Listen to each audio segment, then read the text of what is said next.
Sen yat iter.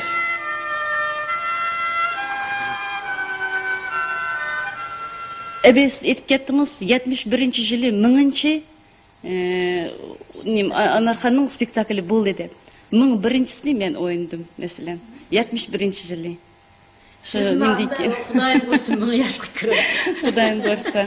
Men özümni, bana bugün eğer Anarxanны oynap ya, Sənəmni oynap ya, başqa bir çoğun kitaplarda ıştaq rollarını oynagan bolsam, onun hemsini muşu anılarımның Anarxanны yo'qatmay, Uyghur teatrını yo'qatmay saqlab kelgan anılarımның sebebidin, ashlarning barlig'idan, ashlarning muşu bugungacha saqlab kelganligidan men bugun mumkin mashhad o'tirdigandim men.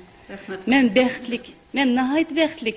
Muşlar shunchalik azoblarni tatib, shunchalik qiyinchiliklar bilan mana agar etadigan bo'lsa, hozir mana vaqt qisib bo'lyapti, agar etib beradigan bo'lsa, siz yig'lab turib tinglashasiz uni.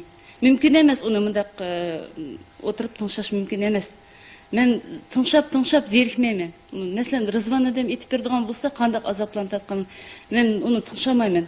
Dünya diyen ötüp kettik